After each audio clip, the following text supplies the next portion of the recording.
overweight for me has been a nuisance. It's just been a terrible nuisance. I'm sure there are some people out there who just really don't mind it. It's made me feel uncomfortable at times.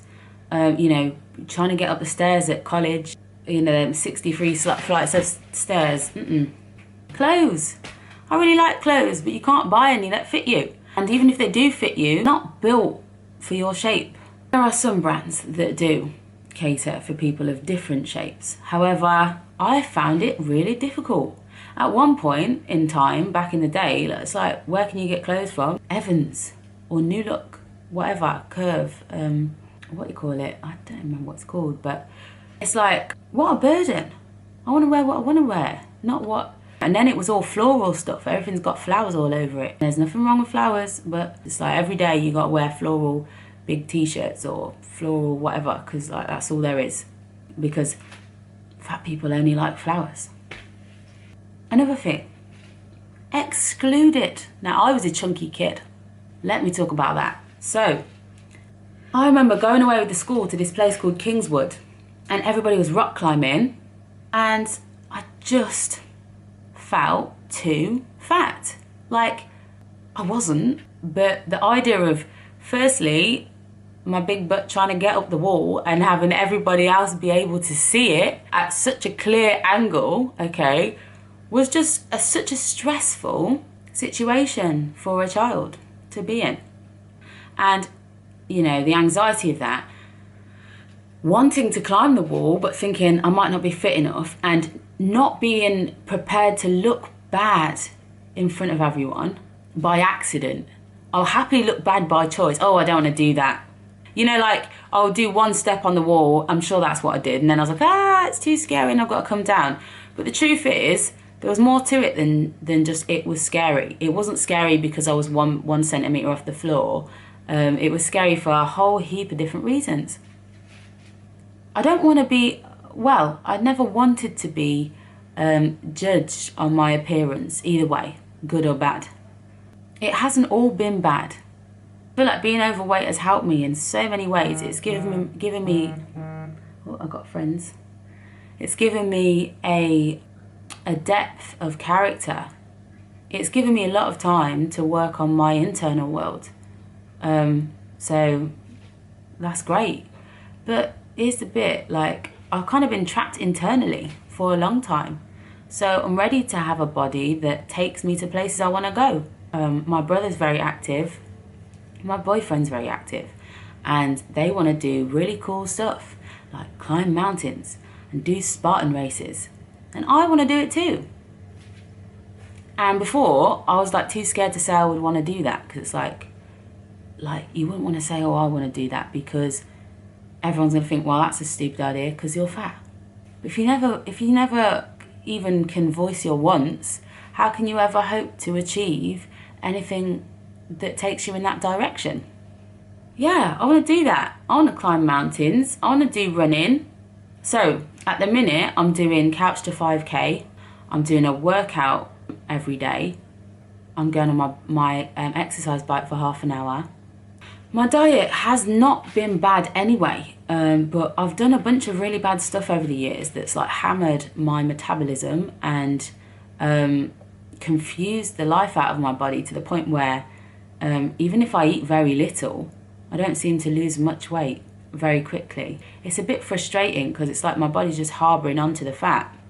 I'm trying a new approach now. The new approach is eat more calories and do more exercise to offset that. So let's see if it works. But hopefully, yeah, I don't want to just be a before and after. I want to be like, you know, a during. And also, you know, like, if you think of going on a diet, it's like before, then you have this whole process in the middle of before and after where you imagine it to be starvation and a bunch of cardio, and then you get an after. And so because that part in the middle looks impossible, you think, that sounds like a bad plan. So my plan is to actually find out what it takes to get to the after and to share it with other people in a way where it's accessible. Like, it doesn't seem like an impossible task. You know, 50 Cent said, get rich or die trying. And I'm like, get skinny or die trying. Like, because that's my goal. And I realised, I had a conversation with my brother yesterday. We were talking about when you really desire something, when you really want something, you head in the direction of wanting it. And a donut might distract you, for instance, in the case of weight loss. Here is where you've got only one choice really, but you think you have two. So the donut distracts you. Now you can either eat the donut and carry on the journey, heading forwards, or you can eat the donut and then start going backwards and saying, well, I've ate a donut. True say I could do with a cheeseburger. What if I just add a 1 crisps? And I might not go on my run today because I've ruined it. I've messed it up, it's finished. But imagine, so you're trotting backwards now, but because your desire is so strong for the thing that you really want, you are always going to automatically spin around at some point and start heading in the right direction. So since that's a fact, don't waste your time going backwards. Just eat the donut and carry on. But don't allow that donut to derail you and send you in the opposite direction, because you're just going to have to retrace your steps. So I think that's a really powerful realization, because it's like, this is the way I'm going because these are the things I want.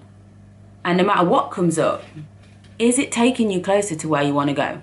Is there a way where you can just have the thing, or have a small amount of the thing and keep moving? So consistency and continuity are the themes. It's like, no matter what, I'm going in this direction and there is no other option. So even if I think I'm giving myself another option, there actually isn't one. Because the only thing that's consistent is I consistently keep trying to lose weight. I'm going to stop going the opposite way now, because it just don't make any sense. If you know me, you'll know that I used to be 19 stone. Now I'm down to somewhere around the end of the 14 stones. So I can't be exactly sure. I'm going to have to do a weigh-in today. But I'm like 93 kg. We still have a long way to go. I don't see how it can help anyone to appear as overweight and then to eventually appear as an after picture. And then you want to share your befores. It's like, yeah, I can share that now because it's not me. People, we waste a lot of energy on trying to look like we have our shit together. There's value in sharing the messy parts and the bits where you struggle. I'm going to be sharing parts of my own self that I feel other people might not want to share, parts that I don't even want to share. But I actually don't think it's beneficial to only put our best foot forwards. We put that foot forwards and then we spend ages making sure that foot looks okay. The energy would have been better invested in actually working on the bad foot.